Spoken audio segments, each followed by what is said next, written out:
Nightmare, Part 1, by Sofia, aka Gwendolyn, aka Fluttery Tumble. The homework is finally done for the day. I gladly sigh and throw myself on the bed to rest my eyes for a few minutes before turning the lights at the desk off, brush my teeth, and go to bed for real.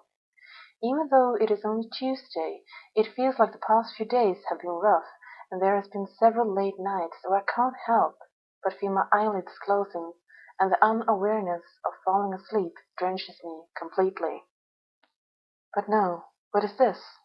It is bright, and it seems like the sun is still up, although not as high as it would be in the middle of the day. It doesn't make any sense, because the sun went down hours ago.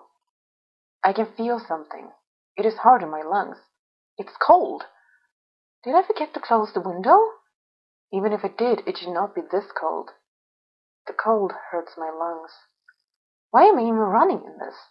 Running. I am really running, but my body feels heavy and someone is tugging at my right arm. Something is also jumping on my shoulders as we run. It's hair, but this hair is red. It can't be mine hair. Mine is dark brown. The landscape we run through seems to be dead, but no, that's not it. There's snow and ice covering the ground, stones, trees, hills, and creeks.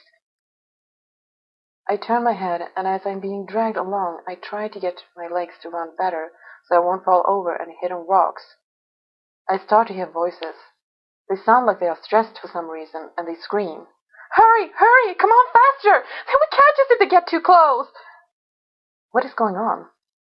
Who or what are we running from? I can hear something else than our panicked footsteps and the screaming.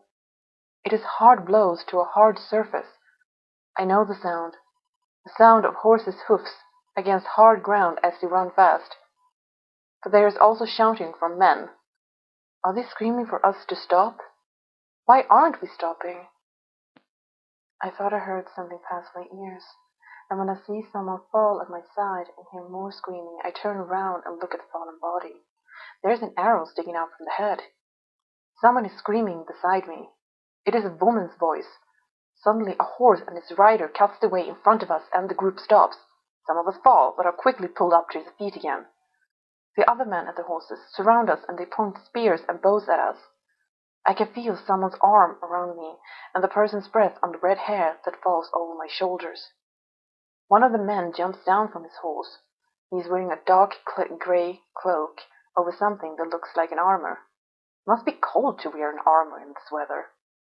The man is tall, and when he removes his helmet from his head, I can see a man who seems to be around 40. He has black beard and black short hair, but in the light of the sun, I think I can see some red tones glimmer in there. His eyes seems gray, but I'm not sure. I do not want to look at his eyes. He is walking up to me and the person holding his arm around me. You're running from your grounds, he says, and bends over me. I can smell his odor. He reeks of smoke. Running from your grounds when you can't pay taxes won't save your lives.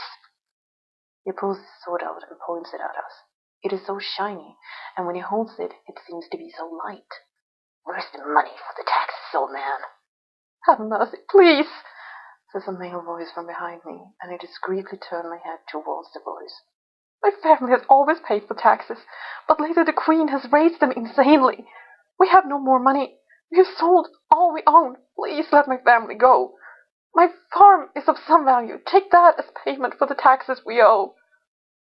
You still have children, I see, says the man with the sword, like he ignored the man's suggestion.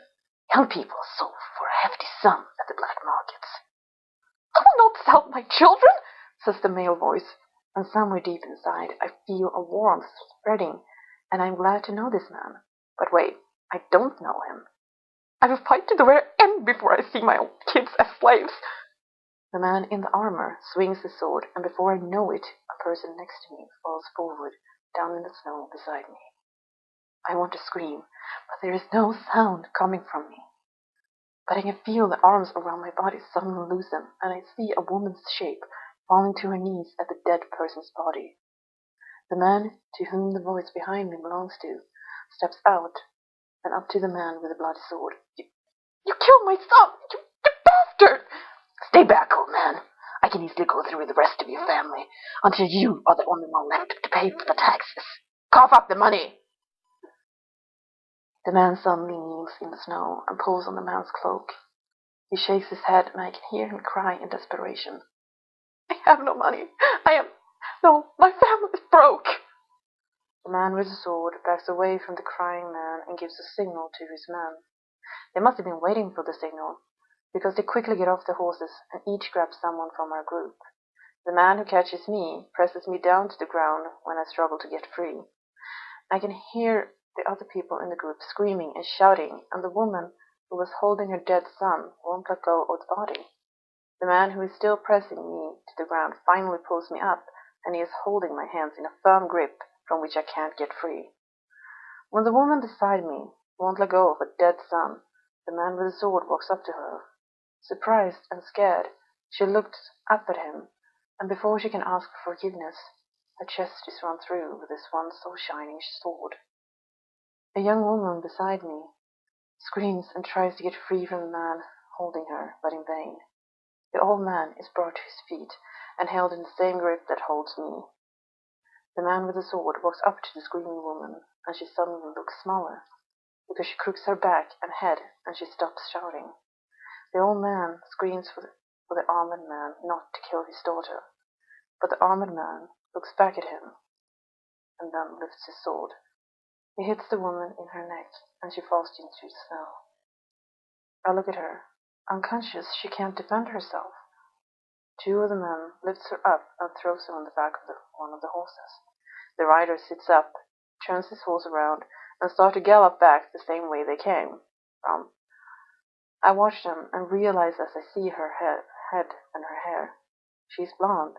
The woman who was pierced with the sword had bright brown hair. I look down to my shoulders and see the bright red hair lying on my shoulder. It's my hair. How old are you, girl? I hear it so clearly, but my confusion and everything that has happened seems to have robbed me the ability to talk. Speak! I look up at him. He has a look on his face that scares me. Or maybe it is the blood from the dead people around us that really scares me. When I open my mouth to answer him, there is no sound coming from my mouth, so I close it again. Then I hear the old man speak again. She's mute. The girl came to us about 14 years ago. She was 4 at the time. We took her in and let her live with us. The armored man turns around to face the old man again. Please.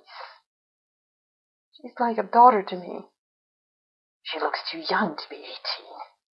She's not 17 or 16, I swear. The armored man looks back at me once again. Is it true what he says? Are you 18? I can't feel any words from my mouth, so I just make a small nod, even though I know it's a lie.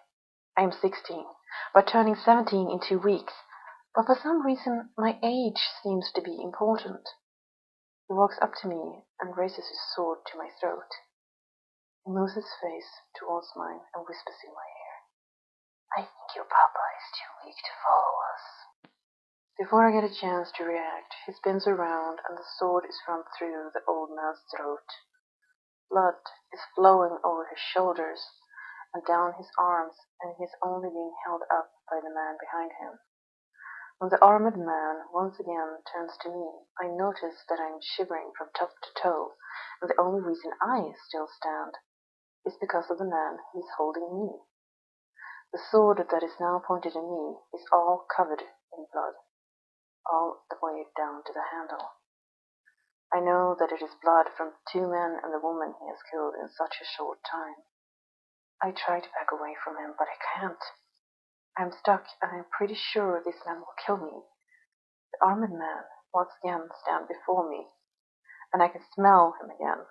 He puts his sword against my left cheek, and I can feel the warm blood from the old man dripping to my cheeks and my neck. Then I feel a sharp pain in my neck. Everything becomes black.